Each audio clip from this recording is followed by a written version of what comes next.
Okay, so if you're using AI for research, there's this pretty interesting study that my friend just sent me that was published in March this year, which goes into specifically legal research assistants and how often they hallucinate. This is a super interesting and important research problem. And so basically, they tried three different tools, three different like legal specific research assistants, and fascinatingly, they found that even some of the best ones hallucinated information in 33% of their responses, which is pretty abysmal. I mean, this is for a legal research assistant.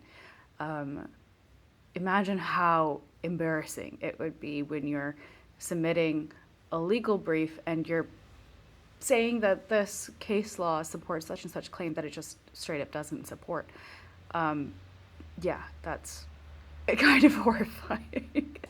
And if you're not familiar with the term hallucination, it's basically when AI systems or large language models give you information that's not true.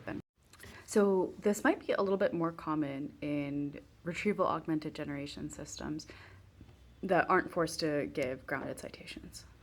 It's a little bit more likely that they might extrapolate information that doesn't exist because they're not being sufficiently grounded. But the reality is that large language models are inherently predictive engines. They don't necessarily know what true is. I think this is such an important part of how open paper is designed because we know that there's limitations to how accurate the information an AI gives you is, and our entire citation protocol forces them to give grounded references. And then even on top of that, you have a really good way to jump back into the paper and see it yourself.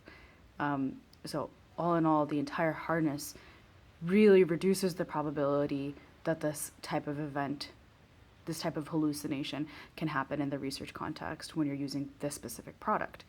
A lot of other products aren't designed this way. They sort of treat the source text as a black box and don't quite make it as easy to go back to the source itself and verify information.